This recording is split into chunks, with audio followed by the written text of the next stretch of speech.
नमस्कार प्यारे विद्यार्थियों। आज हम चर्चा करते हैं सरकार का तीसरा अंग है न्यायपालिका, उसके बारे में। न्यायपालिका में हम पढ़ेंगे सर्वोच्च या उच्चतम न्यायालय का गठन। न्यायालय तीन प्रकार के होते हैं। एक होता है जिला न्यायालय, जो प्रत्येक जिले में होता है, डिस्ट्रिक्ट न्यायालय। दूसरा होता है जिले से उच्च न्यायालय, जो सभी राज्यों में होता है, उच्च न्यायालय। और तीसरा होता है सर्वोच्च न्यायालय।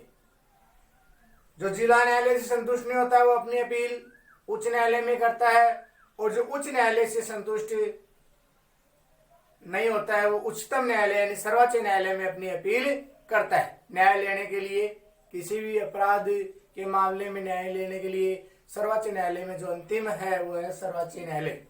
इसमें सभी अपराध का निर्णायक निर्णय किया जाता है। जो जिला से संतुष्ट नहीं होता वो राज्य में अपील करता है, और जो राज्य न्यायालय से संतुष्ट नहीं होता वो सर्वोच्च न्यायालय में अपील कर सकता है। तो 2018-19 में माध्यमिक शिक्षा बोर्ड में 6 नंबर का प्रश्न है। उच्च न्यायालय आ चुका है, उच्चतम न्यायालय अभी तक नहीं आया। तो जो 29 मार्च को सामाजिक की जो परीक्षा वो प्रस्तावित है होने वाली, 29 मई को परीक्षा होने वाली है सामाजिक की। तो उसमें मोस्ट एंड इम्पोर्टेंट प्रश्न 6 नंबर का सर्वोच्च न्यायालय या उच्चतम न्यायालय का गठन है, इसके क्षेत्राधिकार और शक्तियां। यह प्रश्न बहुत ही महत्वपूर्ण है। 2020 माध्यमिक शिक्षा बोर्ड RBSE माध्यमिक शिक्षा बोर्ड राजस्थान अजमेर 2020 में यह प्रश्न 100% आने की संभावना है। 100 क्या 101% ये प्रश्न आएगा। तो आज हम चर्चा करते हैं सर्वोच्च न्यायालय या उच्चतम न्यायालय का गठन। तो इसमें पहले हम गठन किस प्रकार इसकी रचना की जाती है, सर्वोच्च न्यायालय की गठन इसका करते हैं। तो न्यायाधीशों की संख्या कितनी होती है? सर्वोच्च न्यायालय में न्यायाधीशों की संख्या एक मुख्य न्यायाधीश व 7 अन्य न्यायाधीश की गई है। यानी पहले सर्वोच्च न्यायालय में न्यायाधीशों की संख्या थी एक तो मुख्य न्यायाधीश और 7 अन्य न्यायाधीश। तो टोटल 8 न्यायाधीश निश्चित किए गए थे, लेकिन 8 जज, जिसको जज बोलते हैं न्यायाधीश, वो निश्चित किए गए थे। लेकिन 2008 के अनुसार मुख्य न्यायाधीश सहित 31 कर दी गई है। यानी इनकी संख्या कितनी कर दी है? बढ़ाकर 31 कर दी गई है। एक मुख्य न्यायाधीश प्लस 30 अन्य, तो मुख्य न्यायाधीश सहित 31 कर दी गई है 2008 के अनुसार। पहले कितनी थी? 8 थी, एक न्यायाधीश और 7 अन्य न्यायाधीश। न्यायाधीशों की जो नियुक्ति है वो कॉलेजियम व्यवस्था के अंतर्गत राष्ट्रपति करता है। न्यायाधीशों की नियुक्ति कौन करता है? राष्ट्रपति करता है। कॉलेजियम व्यवस्था के अनुसार करता है। कैसे करता है? कॉलेजियम व्यवस्था के अनुसार करता है। कॉलेजियम व्यवस्था क्या होती है? कॉलेजियम व्यवस्था के अनुसार राष्ट्रपति होता है, वो मुख्य न्यायाधीशों की नियुक्ति करता है। न्यायाधीशों की मुख्य न्यायाधीश प्लस राष्ट्रपति कॉलेजियम व्यवस्था के अनुसार अन्य न्यायाधीशों की नियुक्ति करते हैं। इसमें 4 तो वरिष्ठ न्यायाधीश और राष्ट्रपति कॉलेजियम व्यवस्था बनाते हैं, इसके बैठते हैं मीटिंग के माध्यम से। फिर राष्ट्रपति उन चारों में से सुझाव मांगता है कि किसे हमें न्यायाधीश बनाना है, उसके अनुसार ही न्यायाधीशों की नियुक्ति की जाती है। तो ये थी न्यायाधीशों की नियुक्ति। अगर न्यायाधीशों की योग्यता की हम बात करें तो न्यायाधीशों की योग्यता की हम बात कर लेते हैं। तो न्यायाधीशों की योग्यता में तो वो भारत का नागरिक होना चाहिए। पहला तो क्या होना चाहिए? भारत का नागरिक होना जरूरी है।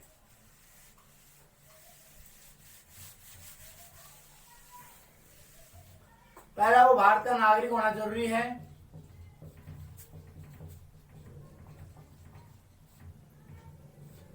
पहली बात तो अगर न्यायाधीशों की योग्यता है, न्यायाधीश बनता है, कोई जज बनता है, तो उसके लिए उच्चतम न्यायालय में उसके लिए क्या होना चाहिए?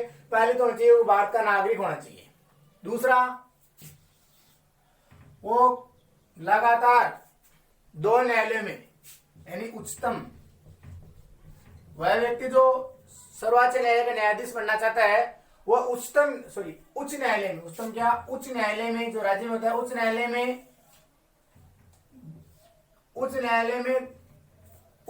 में वह किसी उच्च न्यायालय या 2 से अधिक न्यायाधीशों में लगातार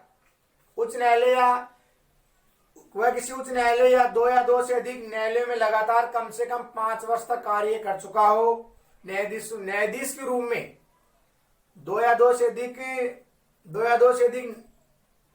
न्यायालय में न्यायाधीश के रूप में, दो उच्च न्यायालय में, दो कोर्ट में न्यायाधीश के रूप में कार्य कर चुका हो 5 वर्ष तक, तो वह सर्वोच्च न्यायालय का न्यायाधीश बन सकता है। राष्ट्रपति की दृष्टि में वह कानून का जानकार होना चाहिए, उच्च कोटि का, राष्ट्रपति की नजर में।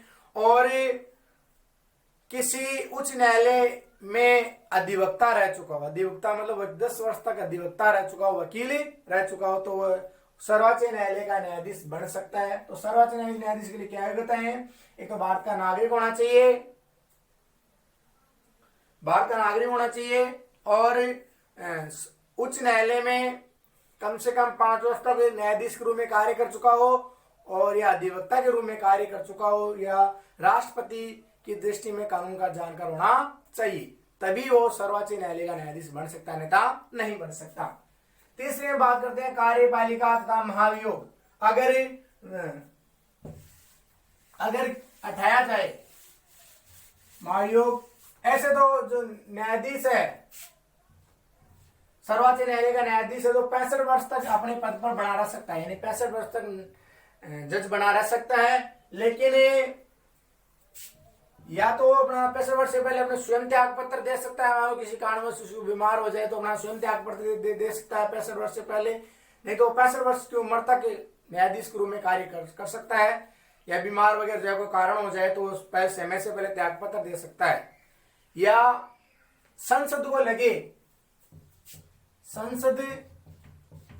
लगे कि जो ये न्यायाधीश है ये सही कार्य नहीं कर रहा है, तो संसद के दोनों सदन, लोकसभा और राज्यसभा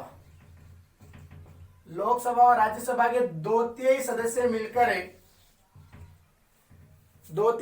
मिलकर उसके पास अविश्वास प्रस्ताव पारित कर उस पर आरोप सिद्ध कर असमर्थता सिद्ध कर वह राष्ट्रपति को दे सकते हैं कि ये न्यायाधीश सही कार्य नहीं कर सकता। लोकसभा राज्यसभा के 2/3 सदस्य, तब न्यायाधीश को अपने पद से हटना पड़ता है। तो 2/3 सदस्य मिलकर, लोकसभा राज्यसभा के सदस्य मिलकर न्यायाधीश को समय से पूर्व अपने पद से हटा सकते हैं। आगे हम बात करें वेतन और भत्ते, तो इनके जो मुख्य न्यायाधीश है उसकी 1 लाख रुपए मासिक वेतन, 1 लाख रुपए। अन्य न्यायाधीश है उनके 90,000 रुपए निश्चित है। सर्वोच्च न्यायालय का जो मुख्य न्यायाधीश है उसका तो 1 लाख रुपए, जो वर्तमान बोठड़े, वो सर्वोच्च न्यायालय का मुख्य न्यायाधीश है बोठड़े, 1 लाख रुपए निश्चित की गई है, और अन्य न्यायाधीशों की 90,000 रुपए सैलरी निश्चित की गई है, मासिक वेतन 1 महीने की। समय समय उसमें परिवर्तन होता रहता है, इनको पेंशन वगैरह सेवानिवृत्ति के बाद वो मिलती रहती है। आगे बात करें उन्मुक्तियां क्या? न्यायाधीशों को उन्मुक्तियां क्या होती है? गलतियां, जिसको बोलते हैं गलतियां। न्यायाधीशों को अपने सभी कार्यों व निर्णयों के लिए आलोचना से मुक्ति प्रदान की गई है, यानी उनकी कोई आलोचना नहीं कर सकता, आलोचना से मुक्ति प्रदान की गई है, उनके खिलाफ वो गलती नहीं निकाल सकता। न्यायाधीशों का मुख्य स्थान, तो न्यायाधीशों का मुख्य स्थान है अपना सुप्रीम कोर्ट है, सर्वोच्च न्यायालय है, वो कहां पर बना हुआ है? अपना सर्वोच्च न्यायालय बनाया गया अनुच्छेद 130 के अनुसार दिल्ली में बनाया गया है, यानी हाई कोर्ट है वो दिल्ली में बनाया गया है। न्यायाधीशों को प्रतिबंध यह है कि मान लो कोई सर्वोच्च न्यायालय का मुख्य न्यायाधीश रह चुका है, तो वह सर्वोच्च न्यायालय का मुख्य न्यायाधीश रह चुका है, तो सेवानिवृत्ति के बाद में वकील का कार्य नहीं कर सकता। भारत के सर्वोच्च न्यायालय में न्यायाधीश के पद पर रह चुके हुए, भारत के सर्वोच्च न्यायालय में न्यायाधीश के पद पर अगर कोई रह चुका है तो वे अपने पद से निवृत्ति के बाद किसी न्यायालय या किसी अधिकारी के सामने वकालत नहीं कर सकते, यानी वकील नहीं बन सकते। मान लो सर्वोच्च न्यायालय का कोई न्यायाधीश रह गया, मुख्य न्यायाधीश, वो वहां से रिटायरमेंट हो गया जज पद से, बाद में वह किसी का भी केस नहीं लड़ सकता, नहीं वकील का कार्य भी नहीं कर सकता। तो हमने पढ़े आज न्यायालय का तीसरा अंग, वो है सरकार का तीसरा अंग है न्यायपालिका, उसके बारे में पढ़ा, उसमें सर्वोच्च न्यायालय के बारे में जाना, उसका गठन हमने पढ़ा, गठन में कार्य, पालिका उसकी योग्यता जानी, महाभियोग के बारे में जाना, उनके वेतन भत्ते क्या है, उनकी नियुक्ति कौन करता है, राष्ट्रपति करता है, उनका स्थान कहाँ पर, दिल्ली में, प्रतिबंध क्या है। यह आज हमने सर्वोच्च न्यायालय गठन के बारे में पढ़ा। आगे क्लास में हम करेंगे सर्वोच्च न्यायालय की शक्तियां और कार्य क्षेत्र। जय हिंद, जय भारत, धन्यवाद।